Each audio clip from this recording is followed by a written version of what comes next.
வாழ்க வையகம், வாழ்க வையகம், வாழ்க அன்பர்களே, காலையில் கருமையம் தூய்மை கிடையாது. அதனை தொடர்ந்து செயல் விளைவு தத்துவம். இது செயல் விளைவு தத்துவங்கிறது எழுதாதுன்னா கருமைய தூய்மை கிடையாது. ரெண்டு வேலை கிடையாது. ஒன்றோடு இணைந்து இயங்கிற தத்துவம் தான். இப்போ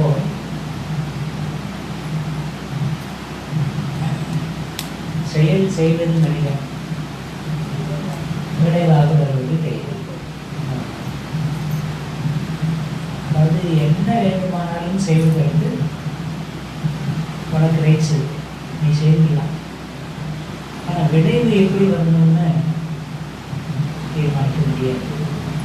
சராசரி மனிதன் அவன் மனதில் என்ன தோணுதோ அதை அவன் செய்வான். இன்னும் சொல்ல போனால் தப்பு செய்வதே கூட தெய்வத்தை துணை நாடுவான். அவர் தப்பு திருடுறது, அவர் தொழிலே திருட்டுதான், சாமி ஓடிட்டு தான் திருடுறான் இல்லையா? திருடுக்கு தெய்வம் துணை நிற்குமா? இப்போ சாமி சொல்றாங்க, அதாவது இயற்கையின் சிறப்பையும் மேன்மையையும் அறியாமலோ அலட்சியத்தாலோ உணர்ச்சி வயத்தாலோ கண்முனைக்கு கொண்டு 4 நிலையில் சொல்கிறேன். இயற்கைன்னா தெய்வம் அல்லது இயற்கை விதின்னு வச்சுக்கோங்க. அதை அறியாமலோ இல்லை தெரிஞ்சவரமாக அலட்சியப்படுத்திட்டோ இல்லை உணர்ச்சி வயப்பட்டோ கண்முனை ஈகோனாலேயோ ஒரு செயலை மனிதன் செய்தால் எந்த நோக்கத்திற்காக எந்த காலத்தில் அந்த செயலை செய்யலாமா, அதற்கு விளைவாக தவறாமலும் தவறு இல்லாமலும் சாமி எப்படி வாட்டையில் இருக்கிறாங்க பார்க்கணும். எந்த நோக்கத்தில் ஒரு காரியத்தை செய்தியோ அதற்கு தவறாமலும் தவறு இல்லாமலும் காலத்தால் வரும் விளைவுதான் இறை நீதி அல்லது கூடுதல் அறம். தவறாது தப்பாக இருக்க காலத்தால் அதற்குரிய விளைவை நாம் சந்திச்சாகணும். அந்த விளைவாக வருவது தான் தெய்வம், அதுதான் இறை நீதி என்று சொல்லுவோம். இப்போது எந்த செயலை செய்வதற்கு முன்னாலும் விளைவை கணித்து கொண்டு செயலை செய்யக்கூடிய தன்மையை மனிதன் வளர்க்கிறோம். எண்ணத்தில் என்ன வேணாலும் வரலாம், நினைச்சதெல்லாம் செய்யக்கூடாது. ஏன்னா மனம் உங்களை பாடமாக படுத்தும். மனதை மனிதன் வெற்றி கொள்ளாமல் செயல்முறை தத்துவத்தை கடைபிடிக்க முடியாது. இப்போ மனதை வெற்றி கொள்வது அப்படின்னு இருக்கிறாங்க. இப்போ மனம் அப்படிங்கிறது கொஞ்சம் நாம தெரிஞ்சுக்கணும். இப்போ மனம் அப்படின்னா நிறைய விளக்கம் நமக்கு சாமி சொல்லியிருப்பாங்க. நீங்கள் பல பதில்கள் சொல்லலாம். மனம் உயிரின் பழக்கை நிலை, மனம் ஜீவகாந்தத்தின் அலைநிலை, மனம் இன்னும் அதை மனதை ஆராய்ச்சி பண்ணி பார்த்தா மனம் என்பது புலன் செயல் குவியல். மனதில் என்ன இயங்குது அப்படின்னு பார்க்கணும். இந்த 5 புலன்களாலே என்ன காரியம் செய்து வச்சிருக்கோமோ அந்த காரிய அனுபவம் தான் உங்கள் மனதில் வெளிப்பட்டுக்கிட்டே இருக்கும். அப்போ புலன் 5 செயல்குரிய மனம். இன்னும் அடுத்த நிலையில் பார்த்தா மனம் என்பது நிகழ்காலத்தின் எதிரி. மனித மனம் என்பது நிகழ்காலத்தில் ஒருபோதும் இருப்பதில்லை. மனம் என்பது எப்படி இருக்குதுன்னா கடந்த காலத்தை பற்றிய அனுபவத்தை பிரதிபலித்துக் கொண்டிருக்கிறது அல்லது எதிர்கால கற்பனையில் இயங்கிக் கொண்டிருக்கிறது. 2 ஒன்று கடந்த கால அனுபவ பிரதிபலிப்பு மனதில் இயங்கிட்டே வந்துட்டே. அப்படி இல்லை அப்படின்னா அதை அடிப்படையாக வைத்து எதிர்காலத்தை கற்பனை செய்து கொண்டு இயங்கிக் கொண்டே இருக்கு. அப்போ மனம் என்பது நிகழ்காலத்தில் ஒருபோதும் இருப்பதில்லை. இப்போ நிகழ்காலம்னு ஒன்று இருக்குதா? அது ஒரு கேள்வி. இப்போது நம்ம சத்சங்கம் நடத்துகிறோம், நம்ம கேள்விக்கிறோம். ஒவ்வொரு க்ஷணமும் நிகழ்காலம் கடந்த காலமாக மாறிக்கொண்டே இருக்கும். அப்போ நிகழ்காலம் அப்படின்னு ஒன்று இருக்குதா இல்லையா? இப்போ இந்த தத்துவத்தை ஆரம்பிக்கும் போது அது நிகழ்காலமாக இருந்தது, ஆரம்பிக்கும் போதே அது கடந்த காலமாக மாறிடுச்சு. ஒரு வாக்கியம் முடியும் போதே அது கடந்த காலமாக மாறுது. அப்போ நிகழ்காலம் அப்படின்னு ஒன்று உண்டா?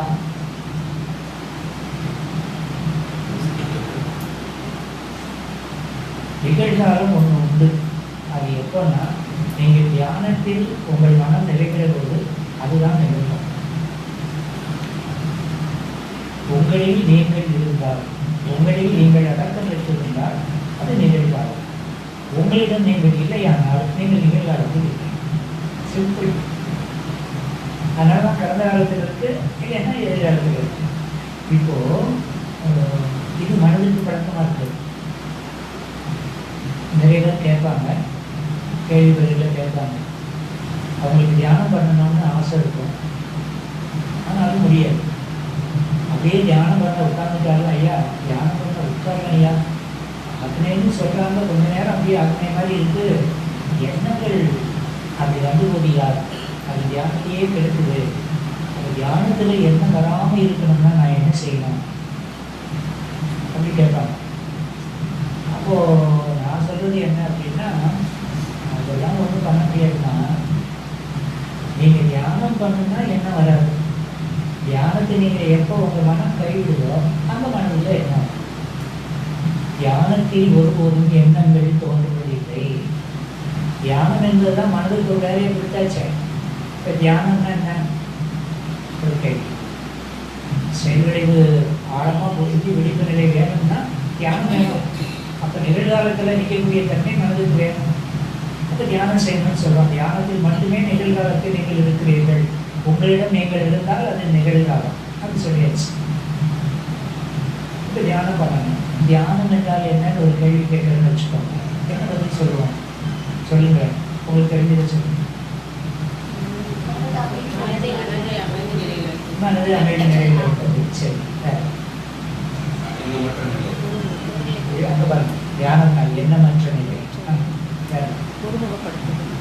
ஒருமுகப்படுத்துவது சமாதி.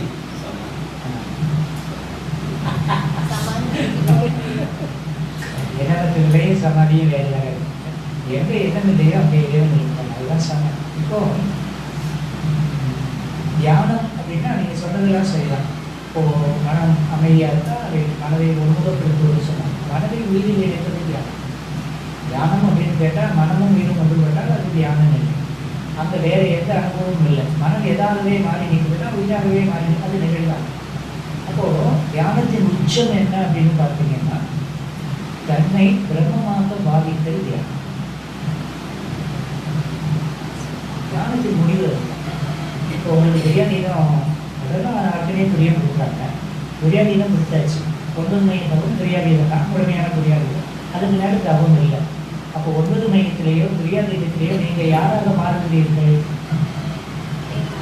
எங்கே போறீங்க? பிரியாணிதான் ஒரு தவறு இருக்கு தெரியுங்களா? நீங்கள் முடிக்கிறது பார்த்தா எனக்கு பயமா இருக்கு. நான் தான் விவரங்களாக பேசிக்கிட்டு இருந்தாங்க. எனக்கு பிரியாணி தான் இருக்குல்ல, பிரியாணி இடத்துல நீங்கள் எங்கே போய் முடிக்கிறீங்க? போகும்போது எங்கே போறீங்க? சுத்த வழி தான் தெய்வம்.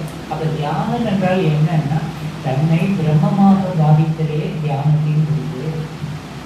தியானம் அதுதான். நான் மனுஷனாக இருக்கேன், விலங்காக இருக்கேன், விலங்கு மாதிரி ஆகிடுவேன். இந்த நிலையில இருக்கலாம் என் மனதை விடுவித்து கொண்டு எது உண்மை நிலை தெய்வமோ அதோடு அந்த மனதை கொண்டு இணைச்சி என்னை பிரம்மமாக பாவித்து கொண்டே இருக்கிறேன். பாதித்தல் அனுபவமாகிவிட்டால் அது சமாதி, அது இறைவனை. பாவனையோடு இருந்தால் அது தியானம். அப்ப தியானம் என்பது தன்னை பிரம்மமாக பாவித்தல். அப்ப பிரம்மமாக பாவிக்கத்தான் அந்த பாவனையின் நிலையில அது மனம் என்ன நிலைக்கு வரும்னா ஒரு விழிப்பு நிலைக்கு வரும். தன்னை பிரம்மமாக பாவிக்க மன வலிமை பெருகி மனதிற்கு ஒரு விழிப்பு நிலை கிட்டும். இந்த விழிப்பு நிலையை வைத்துக் கொண்டுதான் விளைவை கணித்து செயலாற்றுகிற நிலையை மனிதன் உருவாக்கி கொள்ள முடியும். அவேர்னஸ் விழிப்பு நிலை இல்லை அப்படின்னு சொன்னா மயக்க நிலை, அதை மாயைன்னு சொல்றோம். இப்போ மயக்க நிலையிலேயே மனம் செயலாற்றி கொண்டே இருக்குது.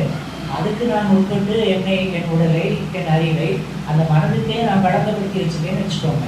மனம் என்ன வேணாலும் சொல்லும், அந்த உடல் அதற்கு தயாராகி செயலை செய்துகிட்டே இருக்கும். விளைவு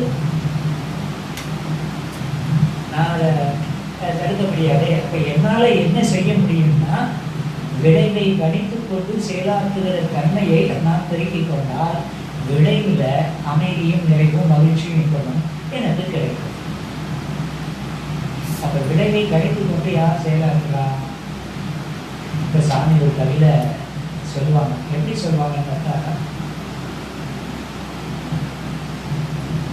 சிந்தனையால் செயல்கள் பலவும், செயல்களால் சிந்தனை பலவும் ஒன்றுள் ஒன்றாம்.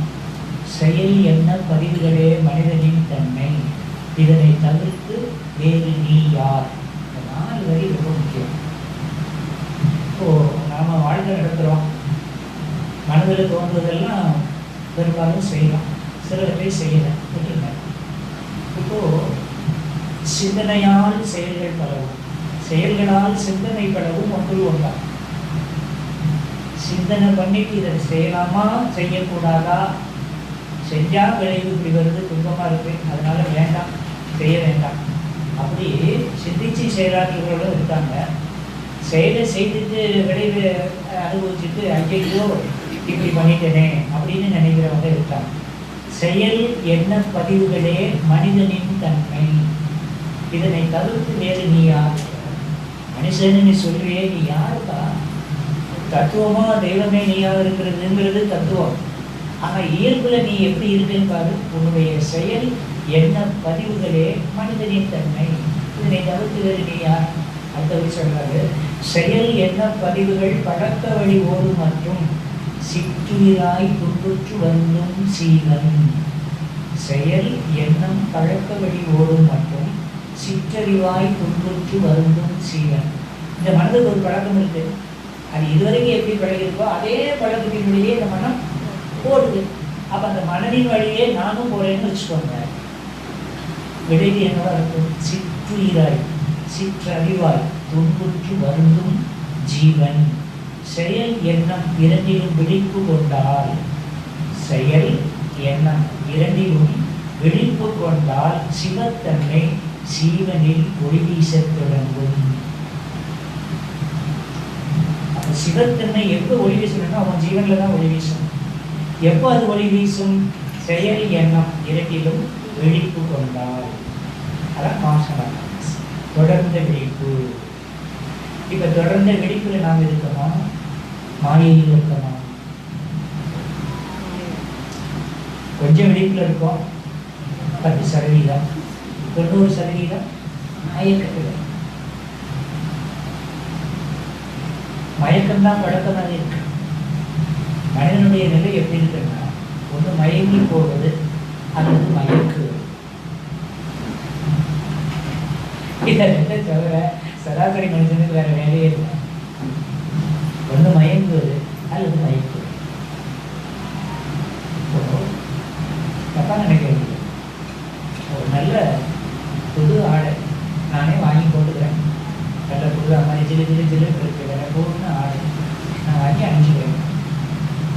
அது வெளியே வருவேன், சமுதாயத்தில் வருவேன், உங்களோட வந்து நிற்பேன் கிடையாது.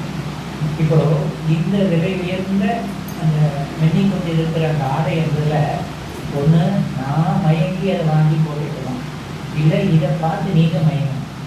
அதுதான் நீங்கள் வாங்கி அனுபவிக்கிற நீங்கள் இல்லை, நீங்கள் நானே சேர்த்தான் வச்சுக்கோங்க. இப்போ நம்ம வாங்கி அனுபவிக்கிறோம் பாருங்க. இந்த அனுபவ பொருட்கள் எதுலாம் எதுக்குன்னா, ஒன்று நான் மயங்கினதனுடைய எடுத்துக்காட்டு, இல்லைன்னா மற்றவர்களை மயக்குவதற்கு நான் ஆடுகிறேன் ஆடேன். இது 2 தவிர இது நீங்கள் ஏற்றுக்கொண்டாலும் சரி ஏற்றுக்கொள்ளலைனாலும் சரி 90% பெரும்பாலான மக்கள் இப்படித்தான் வாங்க. ஸோ இது இப்போ புரியணும்னா வந்து சொல்கிறேன். நீங்களே ஒரு வெளிவெடுத்து ஆடை சொல்கிறேன், இல்லை இன்னைக்கு அச்சயத்திலேயே வந்து விளம்பரம் கொடுத்துட்ருக்கான், வாங்க முடியுமா நம்மளால தெரியல, என்னெல்லாமோ சொல்லி விளம்பரம் கொடுக்குறான். இன்றைக்கி ஒரு 5 பவுனில் நல்ல ஒரு கடையை வச்சு ஒரு செயின் கவர்னர் செயின் வாங்கி கழுத்தில் போட்டிங்க. இந்த மண்டலத்திலே இல்லை ஒரு கல்யாணம் நண்பர்கள் எல்லாம் பார்த்தாங்க, ஃப்ரெண்ட்ஸ் எல்லாம் கூட பார்த்தாங்க. யாரும் அந்த செயலை பற்றி ஒரு வார்த்தை கூட கேட்கலன்னு வச்சுக்கோங்க.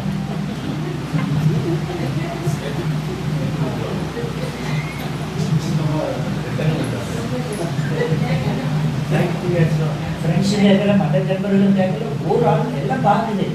பார்த்துட்டு புதுசாக்கா அது நல்லா இருக்குது, எத்தனை போட்டா எத்தனை, யாரும் ஒன்றும் கேட்கல.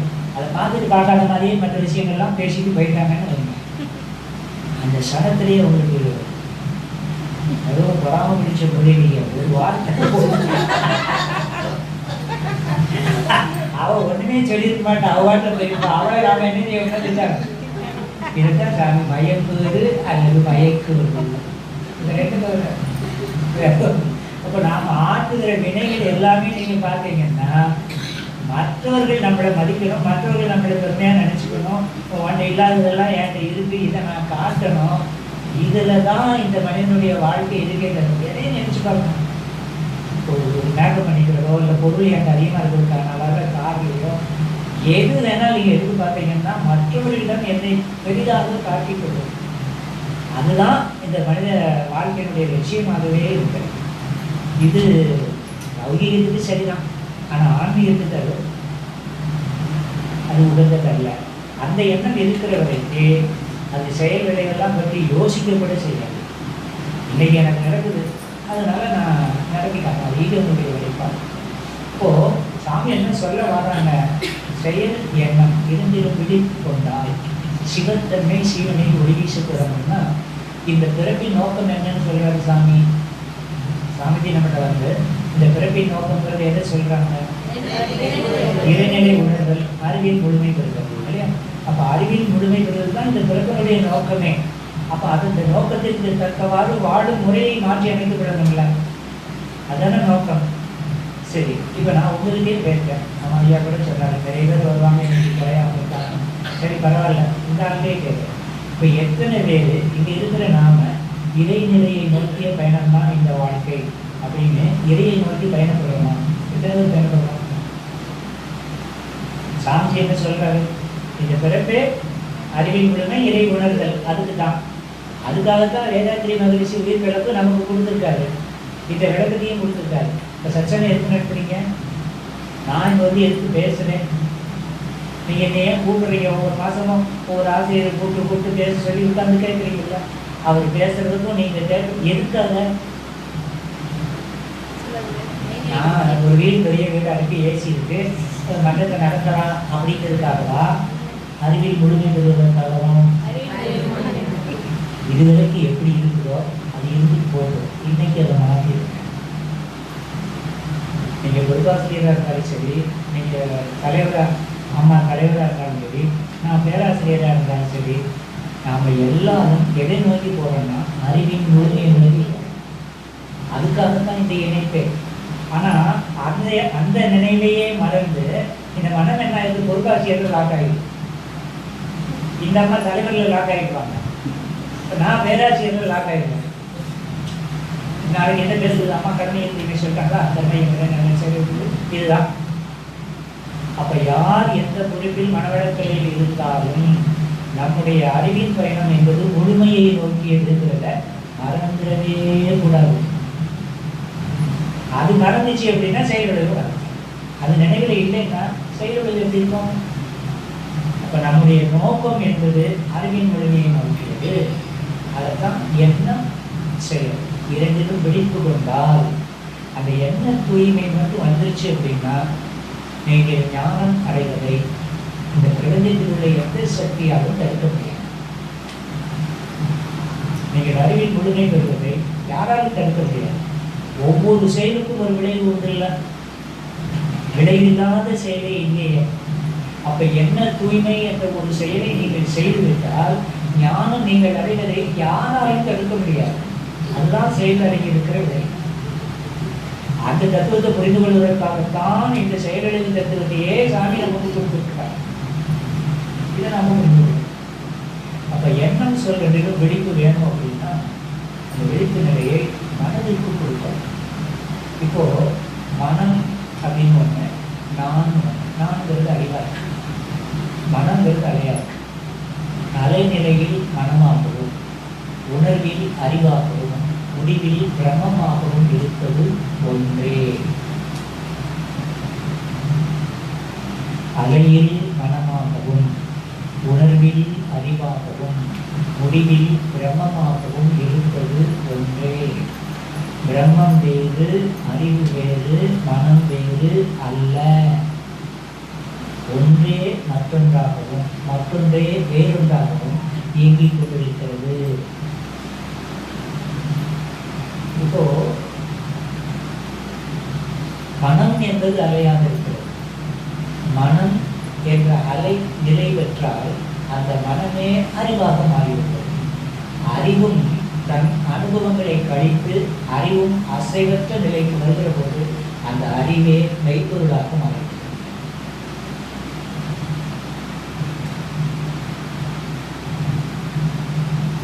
இப்ப நமக்கு மனம் இருக்கு,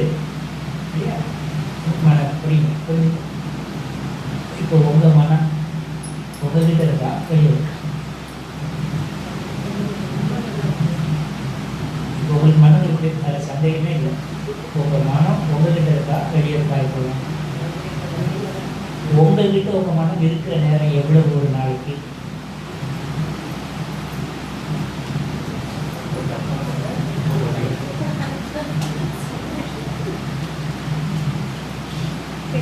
இது பதிலே இல்லை. ஏன்னா மனம் உங்க வசம் இல்லை, நீங்கள் மனதின் வசம் இருக்கிறீர்கள். உங்கள் மனமே உங்கள் வசப்படாத போது அந்த மனதை நீங்க எப்படி மாற்றி அமைக்க முடியும்? அந்த மனம் எப்படி அறிவமாக அறிவிருக்கிற நீங்க தான் மனமாக போயிட்டே இருக்கீங்களே. இப்ப மனதை மாற்றி அமைத்துக்கொள், மனதை மாற்றி அமைத்துக் கொள்ள மனம் என் வசப்படாமல் என் மனதை நான் எவ்வாறு மாற்றி அமைத்துக் கொள்ள முடியும்? மனம் என் வசப்பட்டாலுடைய மனதை மாற்றுகிற சக்தி எனக்கு இருக்காது. நான் மனவசப்பட போயில நிற்கிறேன். இப்போ இப்போ இதுல நிலை அப்படின்னு பார்த்தீங்கன்னா, நான் தியானம்னு கேட்டு பாருங்க. இந்த தியானம் என்றால் தன்னை பிரமமாக பாவித்தல். அகத்தாய்வு விசாரணை என்று சொன்னால் மனதை தன் வசப்படுத்தும். மனதை உங்கள் வசப்படுத்தாமல் நீங்கள் மனதை மாற்றி அமைக்க முடியாது. இப்ப எண்ணம் செயல் இரண்டிலும் விழிப்பு கொண்டால் சிவத்தன்மை சிவனை ஒளிவீசும் சொல்லிட்டாருல. எண்ணம் வேற மனம் வேறையா? எண்ணம்னு ஒன்று இருக்கு, மனம்னு ஒன்று இருக்கு. ரெண்டு ஒன்றா வேற வேறையா? ரெண்டு ஒண்ணுதான். எண்ணங்களின் கூட்டுத்தான் ஒன்றை மீன் ஒன்றாக அது தோன்றுகிற செயல், அது மனம்னு சொல்றோம் இல்லையா? அப்போ இப்போ மனதை என்வசப்படுத்தாமல் எண்ணத்தை என்வசப்படுத்தாமல் என்ன தூய்மை என்பதற்கு இடமே இல்லை. அப்போ மனதை நீங்கள் முதல்ல உங்க வசப்படுத்தும். நீங்கள் என்பது அறிவு. இப்ப இதை வசப்படுத்துவதற்கு தான் இந்த தத்துவ விளக்கம். இதற்குத்தான் தியானம், இதற்குத்தான் மௌனம். மௌன பயிற்சின்னு சொல்றாங்க. மௌனம்லாம் எதுக்குன்னா மனதை உன் வசப்படுத்தும். மனதை நீ அறிந்து கொள்ளும். மனதை எண்ணத்தை நீ அறியாமல் அதை மாற்றி அமைக்கவே முடியாது. இப்போ சொல்றேன், சாமிஜி ஏராளமான இடத்துல கொடுத்துட்டாங்க. அது ஒன்று ரெண்டா ஆழ்ந்த நிலைக்கு போகும்போது அதெல்லாம் ஒரு 5-6 வருஷங்கள் தொடர் பயிற்சியில் இருக்கிறவர்களுக்கு தான் சாமிஜி இறைஞானத்தை பற்றி சொன்ன விஷயங்களை கூட நாங்கள் பேசணும். மற்றபடி மாதத்தில் இல்லை 6 மாதத்துக்கு ஒரு தடவை அப்படி போகிற இடங்களுக்கு என்ன சொல்லணுமோ அதுதான் சொல்லிட்டு போகிறோம். சாமி 90% சப்ஜெக்ட் நம்ம கையிலே இருக்குது. ஒரு 10% எடுத்துக்கிட்டா நம்ம அவ்வளோ அதை கையில் விழுவோம் நம்ம பேசிக்கிட்டு. இன்னொரு 90% மறைப்பொருளாக இருக்கும். சாமி ஒரு இடத்துல சொல்லுவாங்க, சில வார்த்தைகளை நான் உங்களுக்கு சொல்றேன். அறிவு, அறியப்படும் பொருள், அறிபவர் மூன்றையும் கடக்கிற பொழுது அறிவு யோகமாகி விடுகிறது. நீ யாரு? நீ யாரு? நான் யார் தத்துவத்துல நீ யார்? அறிவு. தெய்வமாகிய அறிவே நானாக இருக்கிறது. இப்ப நீ யோக நிலையை அடையணும். நீதான் அறிவு. என்ன சொல்ற? அறிவு, அறியப்படும் பொருள், அறிபவர் மூன்றையும் கடக்கிற போது அறிவு யோகமாகிவிடுகிறது. அறிவு தெய்வமாக மாறி. இங்க மனம் மனம் அறிவது அறியப்படும் பொருள் இதையே என்ன கடக்கல. அதான் எங்க போக வேண்டியிருக்கு, அறிவு கடக்க வேண்டியிருக்கு. நாம மனதை என்ன செய்யல, நம்மளால கடக்க முடியலை. மனதை நிலைப்படுத்துறதுக்கே நம்ம என்ன பண்ணிருக்கோம்னா போராடிட்டு இருக்கோம். மிகப்பெரிய போராட்டமா இருக்கு. அப்போ மனம் போராட்டம். அதனாலதான் காலையில பேசணும், மன நிறைவு இல்லைன்னா அது எதுல கொண்டு விடும், போராட்டத்துல தான் விடும். நிறைவு இருந்தால், சமநிலை இருந்தால் அந்த போராட்டம் இல்லை, அதுதான் அமைதி. மனம் நிலைக்கு வருது. மனம் எந்த அளவுக்கு அமைதியாக இருக்கிறதோ அந்த அளவுக்கு மனம் நிலைக்கு வருகிறது. மனம் நிலைக்கு வந்து விட்டால் அந்த மனம் மனமாக இருக்கவில்லை, அறிவாக மாறிவிடுகிறது. அறிவாக மனம் செயலாற்றுகிற போதுதான் விழிப்பு நிலை என்றும் அழைக்கிறது. யோசிக்கலாம். மனம் மனமாக போச்சுன்னா இல்லை, அது மாயை. மனம் அறிவாகவே மாறி இயங்கணும். அது பேர் தான் விழிப்பு நிலை. அந்த விழிப்பு நிலை அது மனிதனுக்கு வந்துருச்சு அப்படின்னு சொன்னா அதுதான் அந்த செயல்களுக்கு தத்துவம் எல்லாம் புரிதலுக்கு. இப்போ ஒரு கவி சாமி சொன்னதை உங்களுக்கு ஞாபகப்படுத்துறேன்.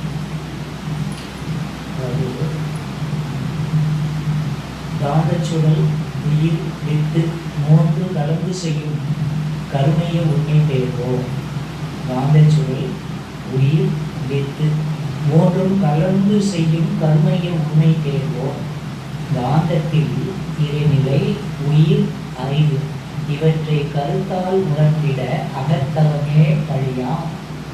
காந்தமதே ஐவகை தன்மாத்திரையாய் மனமாய் பதிவுகள் கர்மங்கள் பதிவு செய்து பலனளிக்கும் நெறியாய். காந்தமே பிறப்பாய் இறப்பாய் வாழ்வாய் கண்டுகொண்டால் ஏனியக்க மண்டலமே உன்னுள்.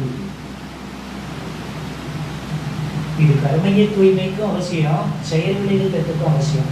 ரெண்டுக்கும் பொதுவான பாடல் இருப்பாங்க. இப்ப காலையில கர்மையம் பேசணும்ல, இப்ப கர்மையம் பேசும்போது என்ன சொல்றாரு பாருங்க. காந்தச்சூழல் ஈர்ப்பு மையம் உயிர் வித்து மூன்று கலந்து செய்யும் கருமைய உண்மை தேர்வோம். அதை பற்றிய விளக்கம் காலையில் கொடுத்தாச்சு. தெளிவு பெற்ற ஈர்ப்பு மையம் உயிரையும் வித்தையும் ஈர்த்து வச்சுக்கிட்டு உடலில் இருந்து இயங்குதுன்னு பார்த்துட்டோம். அடுத்தவரை என்ன சொல்ல பாருங்க. காந்தத்தில் இறைநிலை உயிர் அறிவு மூன்றும் கருத்தால் உணர்ந்திட அகத்தவமே வழியாம். இப்போ உயிரை உணரணும்னாலும் சரி, மனதை உணரணும்னாலும் சரி, அறிவை உணரணும்னாலும் இல்லை சரி, தெய்வத்தை இறைநிலையை உணரணும்னாலும் எதை உணர்ந்தால் அதை உணர முடியும்னா காந்தத்தை உணர்ந்தால் தான் உணர முடியும். நம்ம மன்றத்தில் நாம் பேசுறது எப்படி சொல்லுவாங்கன்னா, காந்தத்தை காந்தத்தால் காந்தமாகவே உணரும் நிலை கடவுள் நிலை. காந்தத்தை காந்தத்தால் காந்தமாகவே உணரும் நிலை கடவுள் நிலை. இதான் ரெண்டாவது. மூணாவது சொல்லுவாங்க. காந்தமதே ஐவகை தன்மாத்திரையாய் மனமாய் கர்மங்கள் பதிவு செய்து பலன் அளிக்கும் நெறியாய். இது செயல்படுகிறது. இப்ப காந்தம் என்ற ஒன்று இருக்குது. அந்த காந்தம் என்ற ஒன்றுதான் உடல் இயக்கத்திற்கும் மன இயக்கத்திற்கும் அடிப்படை ஆதார ஆற்றலாக இருக்கிறது. இப்போ 5 புலன்கள் ஸ்பரிசித்து சுவைத்து நுகர்ந்து பார்த்து கேட்டு ஒரு வாழ்க்கை நடத்துவோம். 5 புலன்கள் பயன்படும் இல்லையா? இப்ப இந்த 5 புலன் உணர்வுகளுக்கு எது அடிப்படை ஆதார ஆற்றல்? காந்தம். இப்போ கண்ணை மூடிடுங்கன்னு சொல்லிட்டேன், மூடிட்டாங்க. நீங்க அவங்க கையை தொடுங்கன்னு சொல்லுவீங்க, நீங்க தொட்டீங்க. இப்போ தொட்டா அந்த அம்மாவுக்கு உணர முடியுதா இல்லையா? கண்ணு மூடிதாங்க இருக்கு. யாரு தொட்டாங்கன்னு தெரியல, தவிர ஒரு ஆள் தொடுறாங்கிறது தெரியல. இந்த உணர்வு அவர்களுக்கு எப்படி வந்தது? இவர்களுடைய சீவகாந்தம் இவருடைய தோல் வழியாக வெளியேறும்போது அவர்களுக்கு தொடு உணர்வு. இப்ப சாப்பிட்டோம், சாம்பார் சாதம் நல்லா இருந்தது, ஒரு உணர்வை எடுத்து வச்சோம் சரியா, ஒரு சுவை வரும். இயற்கையில ஒரு 2 யூனிட் நாக்கு வழியா காந்தம் செலவாகி கொண்டே இருக்கும். எப்போ எச்சில் ஊருக்கு வந்து செலவாகி கொண்டே இருக்கும். இப்போ ஒரு சாம்பார் சாதத்தை எடுத்து வச்சோன்னே அப்படின்னு சொல்லிட்டாலே இந்த 2 யூனிட் போடுறது ஒரு 7 யூனிட்டா வெளியேறும். செலவு விரையும். கூடுனது எத்தனை? 5 யூனிட். அந்த 5 யூனிட் தான் சாம்பார்ல இருக்கிற ருசி. அப்ப எதை நாம் உணர்வாக இன்பமாக ருசியாக பெற்றாலும் நம்முடைய காந்தம் என்பதன் விரயம்தான் நமக்கு இன்பமாக இருக்கிறது, ருசியாக இருக்கிறது. இப்ப நான் பார்க்கிறேன், என்னுடைய காந்தம் கண்கள் வழியாக செலவானா இங்க ஒரு தடுப்பு இருக்கு. இப்போ நீங்க அதையும் நீங்க புரிந்து கொள்ளணும். பார்வைன்னு சொல்லிட்டோம் பாருங்க, எவ்வளவு பெரிய ரகசியம் அதில் இருக்கு. அதாவது அதிசயம் ஆச்சரியம் அந்த இயக்கத்தை பார்த்தா, அதனால்தான் எல்லாம் இந்த கடலாம் கையை கட்டிட்டாருங்க. நான் சொல்லி என்ன இருக்குது உண்மை தெரிஞ்சு போச்சு. கையை வீசினா கூட அது ஈகோமா இருக்குது, கையை கட்டிட்டு. இப்போ கண்ணை திறந்து பார்க்குறேன், நீங்களும் பார்க்குறீங்க. உங்களுடைய காந்தம் கண் வழியாக வெளியே இருக்கு பாருங்க. வெளிச்சம் என்ற தன்மையாகத்தான் காந்தம் வெளியே இருக்கிறது, வெளிச்சமா மாறுது. இப்ப வெளிச்சத்துல என்னென்ன தோற்றமெல்லாம் இருக்குதோ அதையெல்லாம் தடையாகுது வெளிச்சத்துல. இப்ப நான் பார்க்கிறேன், என் கண்ணில் இருந்து வெளிச்சம் எப்படி போகுதுன்னு வைங்க. இங்க ஒரு வெளிச்சம் இருக்கு, இந்த வெளிச்சத்துல இந்த தோற்றங்கள் பூரா வெளிச்சத்துல ஏற்படுத்தக்கூடிய தடை. இப்ப இங்க இருந்து போன காந்தம் அந்த தடையாக தடையில பட்டது என்ன, அதுதான் ரெஃப்ளெக்ட். இப்ப வந்து ஏட்டையே மறுபடியும் அது பதியும். இந்த திருப்பி வந்து இந்த பதியும் போதுதான் இது காட்சியாக மாறுது. அப்ப காட்சி என்பது வெளிச்சத்தில் ஏற்படுத்துகிற தடை. சரி, தடை ஏற்பட்ட திரும்பி வெளிப்பாடு திரும்பி வந்து பொறுத்தாங்க. அப்போ இந்த 5 புலன் இயக்கத்திற்கும் எது ஆதாரமாக இருக்குதுன்னா காந்தம் அடையக்கூடிய தன்மாற்றமே 5 விதமான புலன் உணர்வுகள். சரி, உடல் உறுப்புகள் அவ்வளவு இருக்கு, நுரையீரல், இருதயம், சிறுநீரகம் எவ்வளவு இருக்கு, அதெல்லாம் இயக்கிட்டு தானே இருக்கு. அப்ப இயக்கத்துக்கு சக்தி செலவாகுமா ஆகாதா?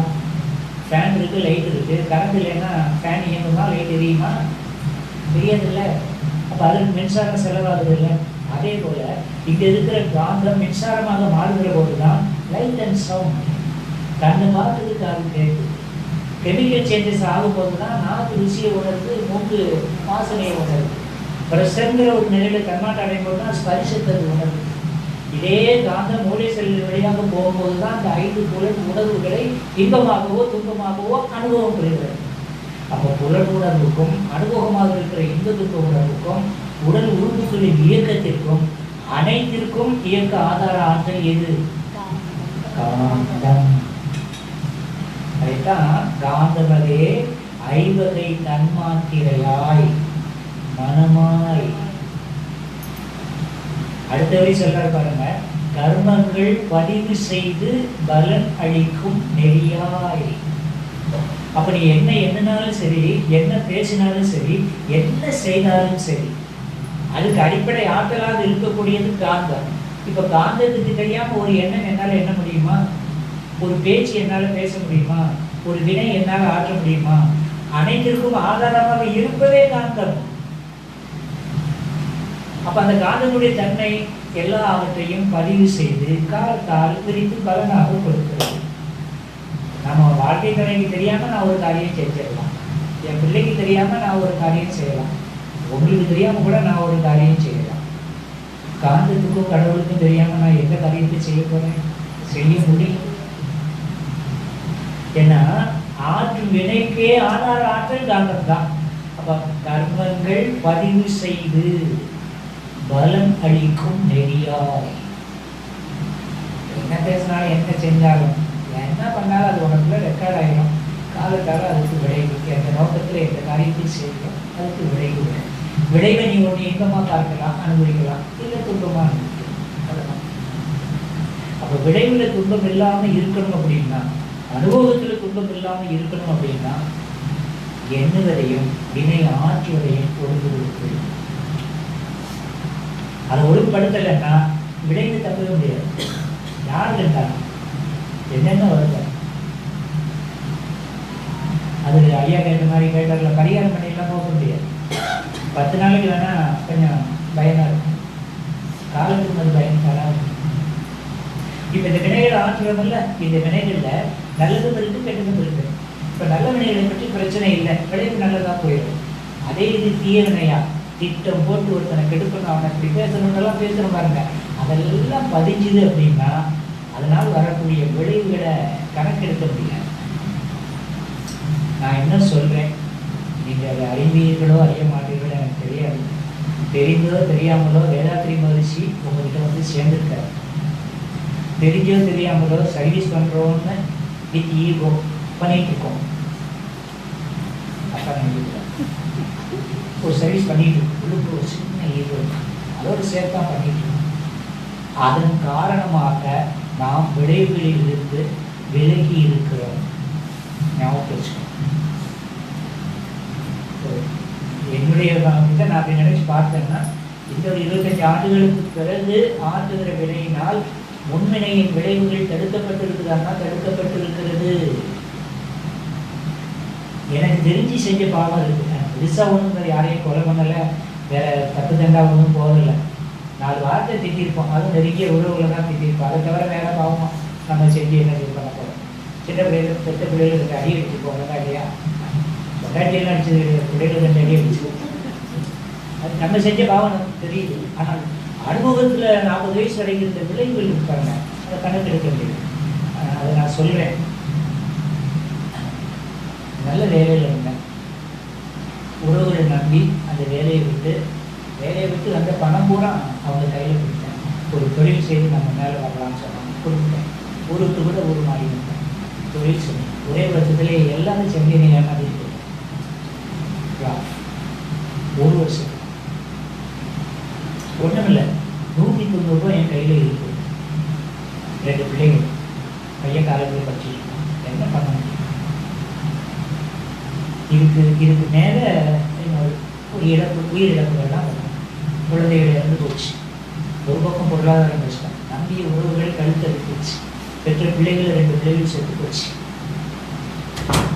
16 வயசுல ஒன்று, 10 வயசுல ஒன்று செத்து போச்சு, பெண் பிள்ளைகள்.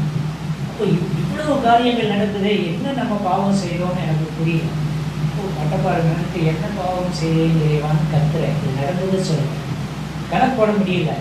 இவ்வளவு விளைவு துன்பத்தில் இருக்கு, என்ன பாவம் செய்யறேன்னு கத்துறேன். மறுநாள் காலையில் தமிழ்நாடு கண்டிப்பாங்க ஒரு மேனேஜர் கேட்டு அவரே என் அச்சனையும் கூட்டிட்டு போய் சாமிச்சிட்டு விட்டார். மறுநாள் சாமிச்சிட்டு போன பிறகுதான் ஓஹோ என்னென்ன காரியத்தினால என்னென்ன காரணங்கள், எந்த காரணத்தினால என்னென்ன காரியம், இந்த விளக்கம் பூரா கிடைச்சி துன்பத்தில் வருகிற ஞானம் கிடைக்கும். அதனால தான் துன்பப்படுகிறவன் பாக்கியவான். நீங்கள் துன்பப்படாமல் இறைவனை என்ன போவதே இல்லை. துன்பமும் ஒரு பாடம். உண்மையிலே உயிர் நாட்டத்தோடு இறைவனை நீங்க நினைக்கணும்னா, அளவுக்கு அதிகமான துன்பம் வரும்போதுதான் நீங்கள் இறைவனை ஆத்மார்த்தமாக நினைப்பீர்கள். நீங்கள் நினைக்க வேண்டும் என்பதற்காகத்தான் அந்த துன்பமே. அப்ப என்னெல்லாம எண்ணி செஞ்சிருக்கிறோம். விளைவு வரும்போது யாரு தடுக்கிறார்? தடுக்க முடியுமா? இப்ப நாம கொஞ்சம் விலகி இருக்கிறோம் அப்படிங்கிறதுக்கு ஒரு சின்ன உதாரணம் மட்டும் சொல்றேன். தெரிஞ்சோ தெரியாமல நம்ம சர்வீஸ்ல இருக்கிறோம், நம்ம பாவம் என்னன்னு கணக்கெடுக்க முடியுமா? முடியாது. எவ்வளவு பாவம் இருக்கா, யாரும் இருக்கா? அது முன்னோர்கள் பாவம் கேட்கவே வேண்டாம். நம்ம கதையே எப்படி கன்றாடியா இருக்குன்னா, இதுக்கு முன்னாடி இருக்கிற கதை என்ன கன்றாடி இருக்குது, எல்லாம் நம்மகிட்ட வந்து இன்னைக்கு நிற்கிது. இப்ப சாமிஜி வந்த பிறகு இந்த தியானம் செய்யறோம், மனதால யாரையும் கெடுக்கிறது இல்லை.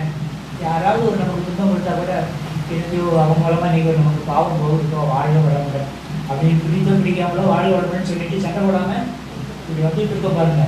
இதுவே விளைவுகளிலிருந்து நம்மளை காப்பாற்றலாம்னா காப்பாற்றலாம்.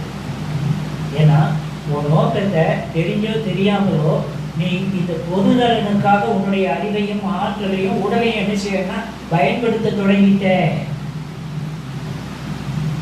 நான் முதலே சொல்லிட்டேன், எந்த நிலையில இருந்து நீங்க செஞ்சாலும் சரி, சர்வீஸுக்கு நீங்க வந்தீங்கல்ல, சமுதாய நோக்கம். அப்போ உன்னுடைய ஆன்மாவை நீ பக்குவப்படுத்திக்கிட்டு நீ பொது நலனுக்காக நீங்க வார, அது ஒரு பெரிய செயல் இல்லையா? அப்ப அதற்குரிய விளைவு வரணும்ல. அந்த விளைவு என்னவா இருக்கா? முன் செய்த பாவத்தில் இருந்து விலக்கும் கொடுத்து கொண்டு இருக்கிறது. அதனாலதான் இவ்வளவு காலம் ஆரோக்கியமா இன்னும் தத்துவங்களை பேசக்கூடிய நிலை, மறக்காத நிலை, இதெல்லாம் இருக்கு. இன்னும் விளைவுகள் நீங்க நிறைய இருக்கலாம். இப்போ உதாரணத்துக்கு தான் சொல்றேன், ஆழியாருக்கு போவேன், நிறைய இருக்கு. ஒன்று மட்டும் சொல்றேன், ஒரு வாரம் ஒரு பயிற்சி இருக்கும், 10 நாள் இருக்கும், முடிச்சு வருவேன். வீட்டில் பேரை இருக்கிறேன், இப்போ 8வது படிக்கலாம்னு வைக்கிறேன். ஒரு நாள் திருப்பி வரேன், லீவு தானே, முடிவெட்டணும். வந்து ஜம்மன் முடியெல்லாம் சுத்த முடியும் சூப்பராக பார்த்தா முடிவெட்டணும் அப்படின்னு சொல்லலாம். நான் பார்த்த உடனே நாளைக்கு காலையில் நான் வந்துடுவேன்டா, நம்ம காலையில் போய் முடிவு வெட்டிட்டு வரலாம். செவ்வாய்க்கிழமைனா அந்த ஷாப் லீவாக இருக்கும், திங்கக்கிழமைனா ஆனால் ஞாயிற்றுக்கிழமை முடிச்சுட்டு நான் திங்கக்கிழமை காலையில் வந்துடலாம் முடிவெட்டலாம்னு சொல்லிட்டேன். அதே மாதிரி காலையில் எங்கள் ஏற்காடில் தான் வருவேன், 3:30 மணிக்கு வருவோம், வீட்டுக்கு 5 மணிக்கு 4 மணிக்குள்ள போயிடுவோம். இப்போ காலையில் 5 மணி ஆனால் கொஞ்சம் ஃப்ரெஷ் பண்ணிவிட்டு தம்பி ரெடி ஆகிட்டேன். அப்போது முடிவெட்டு போகலாமா ரெடி போகலாம். நான் வந்த உடனே வீட்டில் மருமக மாமா வந்துட்டாங்க, மருமக எழுந்திரிச்சாச்சு, பேத்தி ஒன்று இருக்குது அதுவும் எழுந்திரிச்சாச்சு, பேரனை எழுந்திரிச்சிட்டேன். இப்போ அவனை கூட்டிகிட்டு நான் முடிவெட்டு போயிட்டேன். அவங்க ஹேர்கட் பண்ணிட்டு அவனை கூட்டிகிட்டு வரேன். எல்லாம் வீட்டில் சோகமாக உட்காந்துருக்கு, அதிர்ச்சியாக உட்காந்துருக்கு. பார்த்த உடனே எல்லாம் ஒரு மாதிரி உட்காந்துருக்காரு. என்ன இன்னும் அப்படி இருக்கீங்க, என்ன என்னாச்சு அப்படின்னா ரூமில் போய் பாருங்க, படுத்துருக்க ரூமில் போய் பார்க்குறேன். அந்த பெரிய ஏசியை போட்டு இந்த ஃபேனை முன்னாடி வச்சுருக்காங்க. நான் கூட்டிகிட்டு போயிட்டேன். நான் வந்ததுனால மருமக பிள்ளைகள்லாம் இருந்துச்சு வெளியே வந்தாச்சு, இல்லைன்னா 7 மணி வரைக்கும் தூங்குறது தான். வந்து பார்க்குறேன், எங்கள் மண்டையோடு கலந்து முடியாது. இப்போ நான் வரலை அப்படின்னா 2 பிள்ளைங்க நாங்கள் தான் படுத்துருக்கோம், அந்த பெட்ஷீட்டை தான் படுத்துருக்கோம். இது பிள்ளைகளுடைய மண்டை உயரத்து கலந்து தரையில் விழுந்துன்னா அந்த பிள்ளைகளுக்கு தெரியல. நான் எங்கேருந்து வரேன், 1 நிமிடம் யோசிப்பாங்க. அப்போது எந்த பாவம் எந்த காலத்தில் யார் செஞ்சாங்களோ நம்ம காலத்தில் அனுபவிக்க வேண்டியது விதி. இப்போ நம்முடைய ஆற்றலையும் அறிவையும் உயிரையும் சமுதாய நலனுக்காக இது இல்லாமல் பயன்படுத்தும் போது அந்த விளைவுகள் இருந்து நம்மளை என்ன செய்யுதுன்னா காப்பாற்ற. அவங்க சோகமாக இருந்தாங்க, சொன்னாங்க, என் வீட்டமாகவும் சொன்னாங்க, நல்ல வேலைக்கு விளைவுகள் நல்ல விழுந்து. நான் சொன்னேன், நீங்கள் சந்தோஷப்படணும், நீங்கள் சந்தோஷப்படணுங்கிறதுனால தான் கரெக்டாக நான் வந்து உங்களை என்ன செஞ்சுட்டு இருக்கேன், கூட்டிகிட்டு போயிருக்கேன். அதனால போனீங்க, நீ எல்லாம் எடிச்சு வந்தீங்க, இல்லைன்னா யார் தலையில அது விழுந்துருக்க எவ்வளோ பிரச்சனை இருக்கும், நடக்கலை இல்லை. அதுலேருந்து இயற்கை நம்மளை காப்பாற்றிருக்குல்ல. இதுக்கு சந்தோஷப்படணுமா சங்கடப்படணுமா? ஆனால் சங்கடப்படலாம். இப்போது சங்கடப்படணுங்கிறது விதி. அறிவு இருந்தால் அதை சந்தோஷமாக மாற்றலாம். விழிப்பு இல்லைன்னு வைங்க, சங்கடத்தை சங்கடமாகவே அதை அனுபவிக்கும், நல்லதாக நடக்காது. புரியுதா? நான் சொல்ல கருத்து புரியுதான்னு கேட்குறேன். வெளியே வந்துட்டோம்ல, நம்மளை அது பாதிக்கவே இல்லை. நல்ல வேலை இறைவன் காப்பாற்றினா, இல்லை ஊர் காப்பாற்றினா, அது சந்தோஷம் அப்படின்னு சந்தோஷமா இருக்கலாம்ல. ஆனால் அந்த மனசை என்ன செய்து பாருங்க, நல்ல வேலை நீங்கள் வந்தீங்க, நான் எங்கள் மட்டும் வரலன்னு வைங்க, அழுது கஷ்டப்படுத்து பாருங்க, அழுது இல்லை, துன்பப்படுது இல்லை. அப்போ என்னைக்கோ செஞ்ச விளைவில் இருந்து உயிர் பலி நின்று போச்சு, துன்பப்படுவது இன்னும் போகலை, அறியாமைங்க. இது ஒன்று. இதை மாதிரி எத்தனை அனுபவங்களை சொன்னால் நீங்கள் அசந்து போவீங்க. அவ்வளவு நிகழ்வுகள் வாழ்க்கையில் நிகழ்ந்தாங்கன்னா நடந்து கொண்டே இருக்கிறது. நாம் அதை அறியாமல் கடந்து சென்று கொண்டே இருக்கிறோம். அப்போ இந்த செயல், தியானம், பொதுநல சேவை, சுயநலம் இல்லாத ஒரு ஆற்றல், இதெல்லாம் நம்ம சமுதாயத்துக்கு பயன்படுத்த என்ன சாமி சொல்கிறார். கருமையத்தை நோக்கி ஒரு நன்மையை நீ கொடுத்து விட்டால் 1000 நன்மைகளை கருமையம் உனக்கு திருப்பி அளித்து காத்திருக்கிறது. நீ மாறு, நீ ஒரு சுயநலம் இல்லாதவனா, பொது நேரத்துக்காக என்னால் முடிஞ்சது. இப்போ நீங்கள் அந்த ஒரு 10,000 ரூபாய் வேலை என்ன பண்ணாங்க, கிளாஸ் பிள்ளைகள் நல்லா இருக்காங்க, எல்லா வசதியோட இருக்காங்க, குறவே இல்லை. தனி ரூம் கொடுத்துருக்காங்க, இந்த மாதிரி ஒரு ஏசி கொடுத்துருக்காங்க, என்ன வசதி உண்டோ அவ்வளோ வசதி. எனக்குன்னு ஒன்று கிடையாது. அவ்வளோத்தையும் விட்ட பிறகு எல்லா வசதியும் எனக்கு கிடைச்சிக்கிட்டே இருக்கு. அனுபவத்தை பார்க்குறேன். கோயம்புத்தூர்ல இருக்கேன், கிளாஸ்னா ஆடியோக்கு காதுக்கு புரியும். நம்ம என்ன பெரிய ஆளா ஒன்றும் கிடையாது. தத்துவம் மட்டும் சொல்கிறோம், அவ்வளோதானே. இதை தாண்டி நிர்வாகத்தில் இருக்கோமா, ஸ்மார்ட் டைரக்டாக அதெல்லாம் ஒன்றும் கிடையாது. எந்த பொருட்கள் இருக்கோம், ஒரு பொருளாதார பொருள் கூட கிடையாது. அப்போ என்னென்ன நமக்கு வசதி வேணுமோ அந்த வசதிகளை இயற்கை சமுதாயம் என்ன செய்யணும்னா கொடுத்துட்டே இருப்பது, அனுபவத்தில் பார்க்கணும். அப்போது நாம் இனி ஆற்றக்கூடிய ஆகாமிய கர்மா இருக்கு பாருங்க, அதில் கவனம் வைக்கணும். என்னுடைய வேண்டுகோளை தான் நாம் தெரிஞ்சு ஒருத்தனை கெடுக்கணுங்கிற எண்ணம் நமக்கு வேணும். அவன் நமக்கு கெட்டது கூட அவன் நம்ம பண்ணிட்டு இருக்கோம் போகிறான், அவன் செஞ்ச இது நமக்கு என்னப்பா, நம்ம சாமி சொல்லுவோம், நல்லா இருக்கட்டும், வாழ்க வளர்ந்தோம். நான் என்ன சொல்வேன், எல்லாமே வெறுக்க முடிஞ்சா உதவி, முடியலையா வாழ்க வளர்ந்து. இப்படி மட்டும் நீ இருந்து பாரு, உன் லைஃப் ஸ்டைல் எப்படி இருக்குமா, அனுபவம் இருக்குமா. செயல்களை தந்தோம்னா பேசுறதுக்கு மட்டும் இல்லை, ஒன்று அனுபவத்தில் நீ உணரணும்ல. இன்னும் இயற்கை நீதியை பற்றி பேசுனா உங்களுக்கு கொஞ்சம் பயம் கூட வந்துடும். நான் பயப்படுறதுக்காக சொல்லலை, அறிந்தும் அறியாமலும், தெரிந்தும் தெரியாமலும், புரிந்தும் புரியாமலும், உணர்வும் உணராமலும் எத்தனையோ வினை ஆற்றி கொண்டு இருக்கிறோம். வினை ஆகி போச்சுல, அது வினை ஆன பிறகு விளைவை யார் தடுக்குது? யாருக்கு அந்த சக்தி? யாருக்கும் கிடையாது. செயலிலே விளைவாக தெய்வ ஒழுங்கு அமைத்திருக்க தவறிழைத்து பயிரெல்லாம் பரமனைக்கு வேண்டுவதால் செயலை செஞ்சுட்டு நீ கோயிலே உட்கார்ந்து எப்பா நீ காப்பாற்று. இங்கதான் தெய்வம் குரு, தெய்வத்தை விட குரு மேலானது. உங்களுக்கு ஏற்றுக்கொள்ள முடியும். தெய்வத்தை விட குரு மேலான, சத்தியமா மேலான. தெய்வ நீதி என்ன செயல் செய்தையோ, எந்த நோக்கத்திற்காக எந்த செயல் செய்தையோ அதற்கு தக்கன விளைவை கொடுப்பது தான் தெய்வம். செயலிலே விளைவாக தெய்வ ஒழுங்கமைத்திருக்க. நல்லது செஞ்சா நல்லது, கெட்டது செஞ்சா கெட்டது. வினை விதைத்தவன் வினை விதைத்தவன் தீரும் நன்றும் எல்லாம் தெரியும். சொல்ல சொல்ல கட்டிடத்தில் நடிக்கிறீங்க, அவ்வளோ தெரியுது இல்லையா? இது தெய்வத்தின் நிலை. இப்போ நல்லவனுக்கு தான் தீட்சைன்னு சாமி முடிவு பண்ணியிருந்தாருன்னு வச்சுக்கோங்க, எனக்கு எப்படி தீட்சை கிடைச்சிருக்கும்? நல்லது செஞ்சா நல்லது தெய்வ நிலை, கெட்டது செஞ்சா கெட்டது தெய்வ நிலை கொடுக்கும்னு சொல்லிட்டாரு. நல்லது செஞ்சவனுக்கும் நல்லது, கெட்டது செய்தவனுக்கும் நல்லது செய்த ஒரே ஜீவன் யார் தான்? குரு. அதனால தெய்வத்தை விட குரு.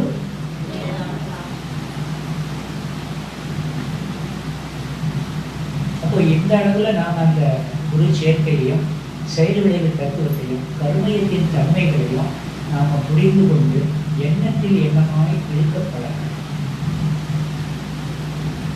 எண்ணத்தில் எண்ணமாய் உன் எண்ணங்களை நீ அறிந்து கொண்டால் உன்னை நீ அறிந்து கொண்டாய் என்பதுதான் அதனுடைய பொருள்.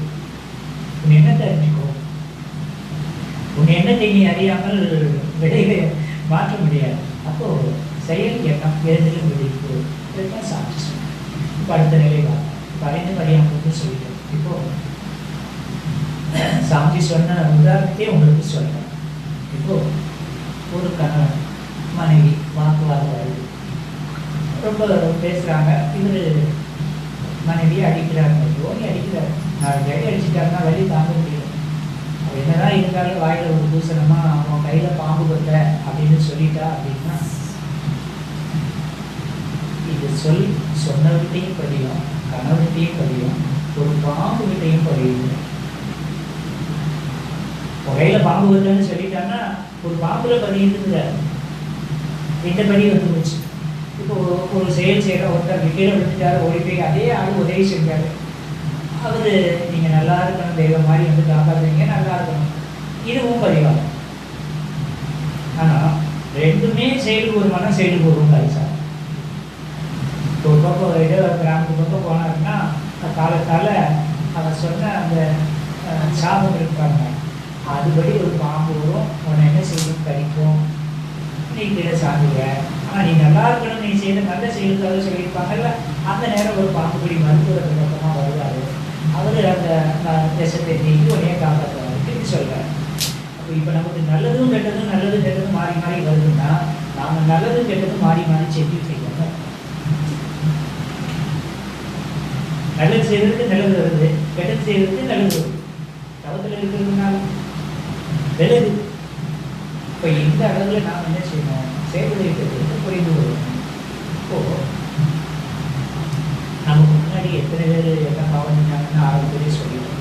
நீங்கள் புரியணுங்கிறதுக்காக சொல்கிறேன். அது முன்னாடியே அதற்காகவே அதைத்தான் சொல்லுவோம், அது சரியாக இருக்கும், அதனால சொல்கிறேன். நீங்கள் 1 கிலோ கத்திரிக்காய் வாங்கிங்க, 1 கிலோ கத்திரிக்காய் வாங்க போனீங்க, பிளேட்டில் எடுத்து பிடிச்சாது கத்திரிக்காயை எடை போடுங்கன்னு கொடுக்குறீங்க. இப்போ அவர் எடை போட்டு பார்க்குறாரு, இது கொஞ்சம் குறைவாக இருக்குது, சரியா? அப்போ அவர் குறைவாக இருக்கிறாரு. அடுத்த நீண்ட ஒரு கத்திரிக்காய் எடுத்து கொடுத்தீங்க, அந்த இடத்தையே தராசில் போட்டாருன்னா அந்த ஒரு கத்திரிக்காய் போட்டோன்னே எப்படி வந்தது? இப்படி இருந்தது, ஒரு கத்திரிக்காய் போட்டோன்னே இப்படி ஆயிடுதுல்ல. இப்போ இப்படி வர்றதுக்கு காரணம் அந்த ஒரு கத்திரிக்காவா, அதுக்கு முன்னாடி இருந்த 30 கத்திரிக்காயா?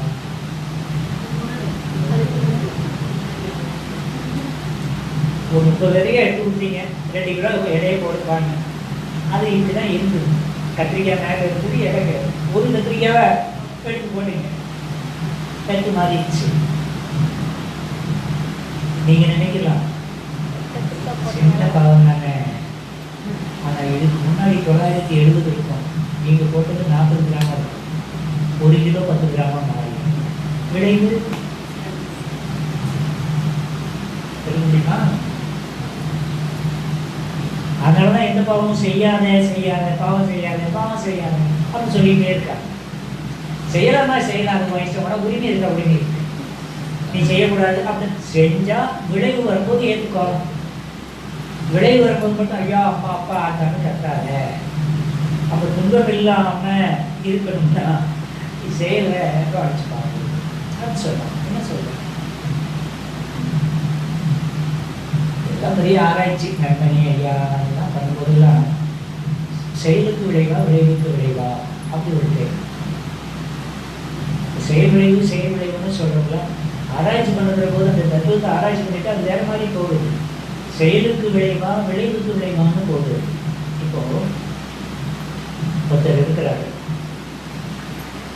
அவன் திருப்பி தான் பண்ணலான்னு வச்சுக்கோ. ஒரு பெரிய பணக்காரன் பேங்க்ல ஒரு 50,000 ரூபாய் வச்சிருக்காரு.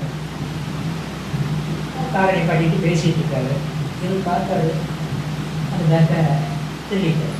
அது ஒரு அதனால் அதை திருடிட்டு ஒரு பஸ்ஸில் வராது. ஒரு அம்மா கடைக்காக வேலை பார்க்குறது.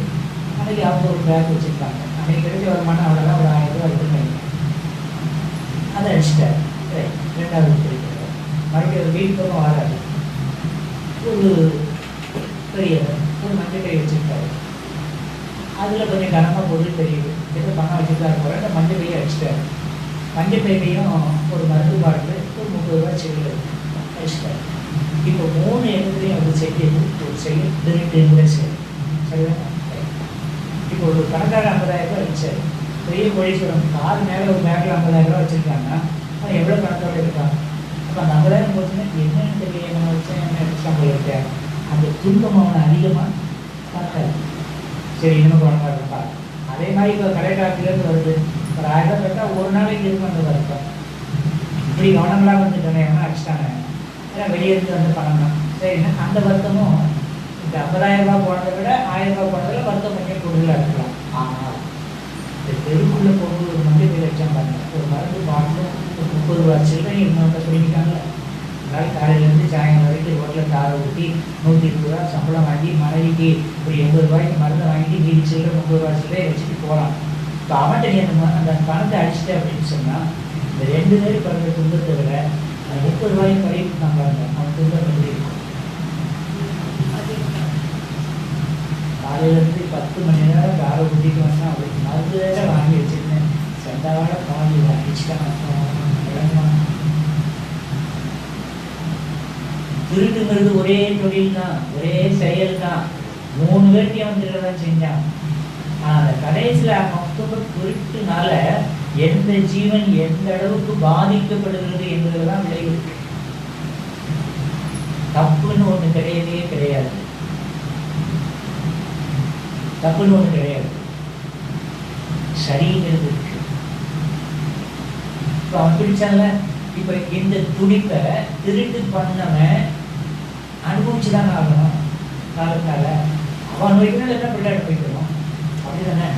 அப்ப என்ன, சரி அவன் 32 ரூபாய் இவன் அடிச்சானா அப்படின்னு திருடனுக்கு 32 ரூபாய் இன்னொருத்தன் அடிக்க மாட்டான்.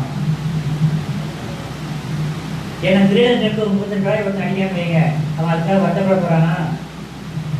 நம்ம தான் திருடன் வைக்க, நம்மளோட பக்கத்துல ஒருத்தர் இருக்கானப்பா பரவாயில்ல, நம்மள்டே அடிச்சுட்டானே, அவனை யாரும் பார்க்க இப்படிதான் நினைப்பான். ஐயோ இங்க போயிட்டா இன்னொன்று அடிச்சுட்டு போறான், அப்படித்தானே? அப்ப என்கிட்ட இருந்து நான் திருடன்னா என்கிட்ட 32 ரூபா போயிட்டுனா நான் கஷ்டப்பட போறதே இல்லை. ஆனால் அந்த ஒரு கிழவனார் கஷ்டப்பட்டா இருப்பாங்க, அந்த துன்பம் நான் அடைஞ்சு ஆகணும். அப்ப அந்த துன்பத்தை நான் அடையணும்னா எதை என்கிட்ட இருந்து கொடுங்கன்னா எனக்கு அந்த துன்பம் இருக்கும், அதை என்கிட்ட இருந்து இயற்கை புடுங்கிவிடும். என் பிள்ளைய என்கிட்ட இருந்து கொடுங்கினாதான் எனக்கு அந்த துன்பம் தான். என் பிள்ளைய என்கிட்ட இருந்து பிடிக்கும். நான் அடிச்சது 30 ரூபா தான், ஆனா நான் பறி கொடுத்தது என் பிள்ளை. இப்ப செயலுக்கு விளைவா விளைவுக்கு விளைவா? இயற்கை நீதி. இதை பயப்படுறதுக்காக சொல்லல, இதுதான் இயற்கை நீதி. காலத்தால நான் அனுபவிக்கலாம், என் பிள்ளை அனுபவிக்கலாம், யாருனாலும் அது. இதை யார் தீர்மானிக்கிறது? அதான் சொல்ற பாவத்தின் அடையாளம்னு சாமி சொல்றாங்களா? உடலிலே நோய், உள்ளத்திலே கலக்கம், மனதிலே குழப்பம், வாழ்க்கையிலே சிக்கல், இதிலே பாவத்தின் அடையாளம். இது யாருக்கு இல்லை? இது எல்லாருக்கும் இருக்கு வாழ்க்கை சிக்கல். பொருளாதாரம் இருந்தா இருக்கு, வாழ்க்கை சிக்கல் இருக்கா? சரி, நோய், எனக்கு இருக்கிற நோய் வெளியே தெரியுது, பலருக்கு நோய் வெளியே தெரியுது, அவ்வளவுதானே. அப்ப இதுக்கெல்லாம் எது காரணம்? நாம் ஆற்றிய வினைகளும் வினை பதிவுகளுக்கான காரணம். அப்ப இந்த பதிவுகளை நாம மாற்றி அமைக்கணுமா இல்லையா? கண்டிப்பா. அதனால நான் என்ன சொல்றேன்னா, இனி ஆற்றக்கூடிய வினைகள்ல துன்பம் தூக்கும் தீர்க்கும் செயல்பாடு. ரோட்ல போறோம், உதாரணத்துக்காக சொல்றேன், புரிதலுக்காக சொல்றேன். இப்ப நான் ஐயாவும் நாங்கள் வெளியே நின்று பேசிக்கிட்டு இருந்தோம் வச்சுக்கோங்க. பேசிக்கிட்டு ஐயா ஒரு பழம் வேணா நம்ம சாப்பிட்றீங்களா கேட்காரு. சரி, ஒரு பழம் வாழைப்பழம் வாங்கலாம். இப்போ வாழைப்பழம் வாங்கி கொடுத்தாரு, நான் சாப்பிட்டேன். பேச்சு விளக்குலேயே இந்த வாழைப்பழத்தை இந்த ரோட்டில் போட்டேன்னு வச்சுக்கோங்க. போடணும்னு போடலை, அப்படி போட்டுட்டேன்னு வச்சுக்கோங்க. பேசிட்டு நாங்கள் போயாச்சு. இப்போ அதுக்கப்புறம் கொஞ்சம் நேரம் கழிச்சு ஒரு 7 மாத கர்ப்பிணியில் ஒரு 8 மாத கர்ப்பிணி ஒரு பெண் வந்தது. அதை பார்க்கல, அந்த வாழைப்பழத்தோட காலை வச்சு வடிக்க விடுதுன்னு கீழே விழுந்தா அது பேராசிரியர் போட்ட போய் வாழ்ந்து வளர்ப்பட நிறைய விடும்போது என்ன சொல்லிட்டு விடுவேன்? ஐயோ அம்மா அலடும், என்ன ஐயாவும் கீழே பார்த்துட்டு வாழைப்பழ தோல்னால வடிவில் எந்த பாவி போட்டான்னு தெரியல. இப்போ அந்த நான் அந்த பிள்ளை கீழே விடணும்னா போட்டேன், இங்கே ஒரு அப்படி பேசுறாங்க, அப்படியே அப்படி போட்டு போயிட்டேன். நான் தெரியாமல் செய்து தருவேன். ஆனால் விளைவு அப்போ கீழே விடும்போது வயிற்றுல அடிபட்டுன்னு என்ன வேணாலும் நடக்கலாமே, நான் அதை தீர்மானிக்க முடியுமா? அப்போ ஒவ்வொரு நிலையிலையும் நமக்கு கவனம் வேண்டியது இல்லையா? தெரிஞ்சு ஒரு பாவத்தை எண்ணவே கூடாது, பிறருக்கு துன்பத்தை நினைக்கவே கூடாது. அது பேர் தான் விழிப்பு. இப்போ அதே நேரம் சொல்றேன், அடுத்த ரோட்டில் போகும்போதெல்லாம் கீழே பார்த்துட்டு போறேன். அங்கே ஒரு ஆணையை குறிப்பிச்சு ஆணி கிடக்குதுன்னு வைக்கிறேன், கண்ணுக்கு தெரியுது. அதை எடுத்து உரமா ஒரு காலையில் போடுறேன். கண்ணுக்கு காட்டுறதுல கண்ணா இப்போ பெரிய கண்ணாடி வந்து உடம்பு இப்படி நிற்கிது, கண்ணுக்கு தெரியுது. தெரிஞ்சுட்டு அது நான் போடாமல் போறேன்னு வச்சுக்கோங்க, இன்னொரு ஆள் அதை கவனிக்காமல் வந்து தெரிச்சா அவர் ஒரு சுகர் பேஷண்டாக இருக்கா, அதனால் வரக்கூடிய விளைவு எங்கே போகும்? அப்போ ஆற்றிய வினை ஒரு சிறிய வினையாக இருக்கலாம், விளைவு பெரும் மகிழ்ச்சியை கொடுக்கும். பாவம் சொல்றேன், பாவம். அதனால சாமி சொன்ன விஷயங்களை 90% என்ன பேசலன்னு சொல்றேன். நான் சொல்றதா, உன்கிட்ட பொருள் இருந்தா பொருள் இல்லாதவனுக்கு கொடுக்கணும். பசியோட ஒருத்த முன்னால உட்கார்ந்துக்கிட்டு நீ சாப்பிட்டேன்னா அது பாவம் தான். சும்மா இல்லக்கா,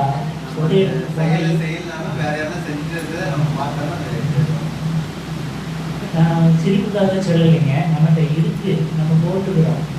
இப்போ நீங்கள் நிறைய நகை போட்டு போறீங்கன்னு வைங்க, முதல்ல நான் சொல்லுவேன், நகை போட்டுட்டு போறாங்க, சிம்பிளாக போகிறாங்க, மருமகிட்ட ஒன்றும் சொல்ல வேண்டியதில்லை, சிம்பிளாக போகிறாங்க. இப்போ ஒரு செயின் மட்டும் நல்லதுக்கா, நிறைய போட்டுட்டு போறீங்கன்னு வைங்க, கல்யாணத்துல எல்லாரும் வருவாங்க. அப்போது ஒரு 2 போன்ற ஒரு செயின் கூட இல்லாத ஆட்கள்லாம் உன்னை பார்க்குறாங்கன்னு வைங்க, பேசுவாங்க. ஆனால் அவங்கள அறியாமலே விழுகணும். அதை பார்க்க அவங்களுக்கு என்ன ஒரு ஏக்கம், அப்படி இருக்காங்க அப்படி இருக்காங்க சொல்ல மாட்டாங்க, அக்காக்கான்னு பேசுவாங்க. உள்ளுக்குள்ள அவங்களை அறியாமலே இப்படி 10 பேர் இப்படியே உன்னை நினைச்சான்னு வையே, இப்போ போகும்போது ஒன்று கூட வந்து ஆகும்.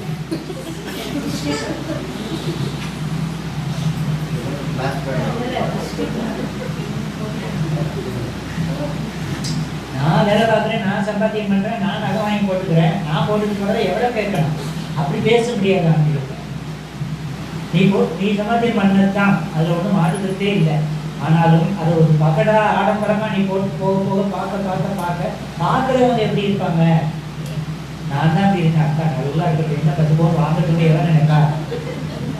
ஏன் அப்படி இருக்கேன், அந்த அக்கா 10 பவுன் வாங்கி போட்டு நல்லா இருக்கட்டும், காலத்தை எவ்வளோ நினைப்பாடா? அதனால் பிள்ளைக்கு 2 பவுன் வாங்க முடியல, இது போட்டு கிடைக்கிறது அது வீட்டில் பொய்க்கடையில என்ன வீணாக போகிறேன்.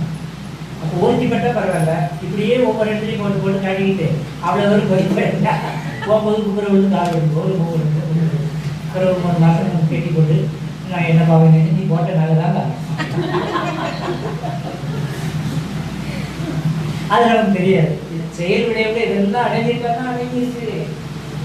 ஏன் பண்ணீங்க எல்லாத்தையும் விட்டாங்க. என் ஜனனம் என் மரணம் இரண்டையும் நான் அறியேன். எனினும் இடையிற்கு மனிதர் கொண்டு பொன்முதலாம் பொருளனைத்தும் ஈர்த்திருந்தேன். பொழுதாக ஏழு கொடுத்தப்ப நக்கிலும் மடிகளிலே லட்சமே மாய்க்கும் அனைத்தையும் அடிப்பேன். இன்முகமும் எளிமையுமே என் செல்வம். வீடோ ஏதோடி என எண்ணத்தில் துறவு கொண்டேன்னு சொல்லாங்க. என்ன துறவு தானே வேண்டி இருக்குது? நம்ம எண்ணத்தில் உறவு தானே வச்சிருக்கிறோம். என்ன துறவு நம்மகிட்ட எங்க இருக்கு?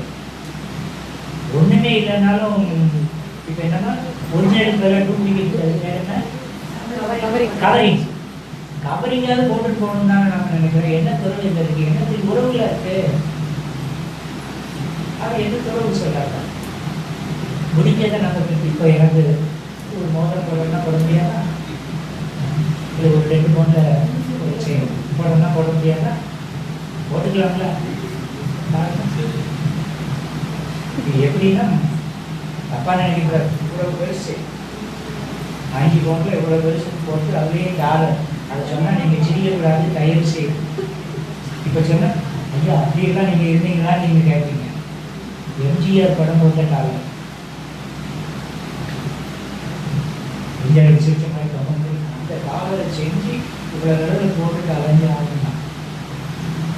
அதுதான் உயிர்னு நினைச்சாங்க. வேதாந்தீத்தை வந்தவர் தான் உயிர் எதுன்னே தெரியுது. அன்றைக்கு அழுத்தி போட்டோம். சரி, தங்கம் வேணும் நமக்கு, இன்றைக்கு வாழ்க்கையில் அது வேணும். பிள்ளைகளுக்கு சேர்த்து வைங்க, கொடுத்த வேண்டாம்னு சொல்லலை. வெளியே போகிறீங்களா? பலர் கண்ணு நம்ம நேரம் பட வேண்டாம். என்னுடைய வேண்டுகோளை வச்சுக்கோங்க, வச்சுக்கோங்க, வீட்டில் வச்சுக்கோங்க. பிள்ளைகளுக்கு கல்யாணம் கொடுத்துருங்க. வெளியே போகிறீங்களா? ஒவ்வொரு இடம் போகும்போது ஒவ்வொன்றும் போட்டு போங்க. ஒரே நேரத்தில் எல்லாத்தையும் கொண்டு போய் பார்க்குறோம். கண்ணில் போய்ட்டுலாம் அதுக்காக சொல்லுவேன். நல்லதுக்காக தான் சொல்லுவேன். என்னமா யாரையும் கொடுத்துவா?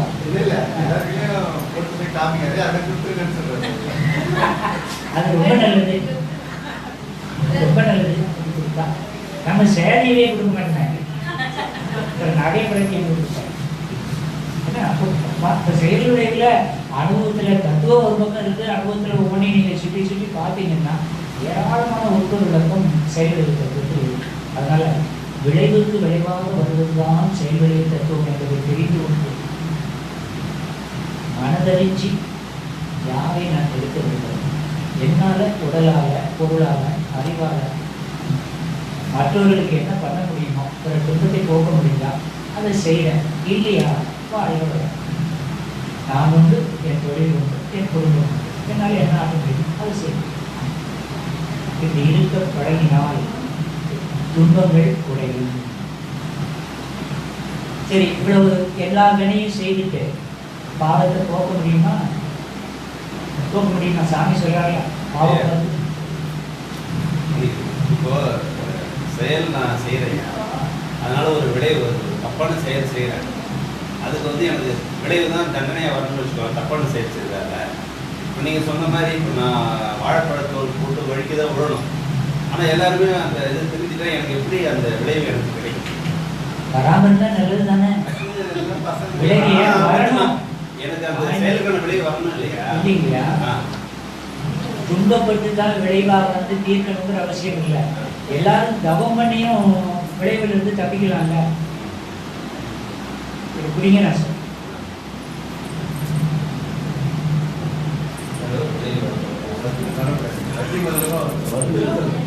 ஒண்ணும் இல்ல. அவருடைய வெளிப்பாடு எப்படி வெளிப்படுத்துறது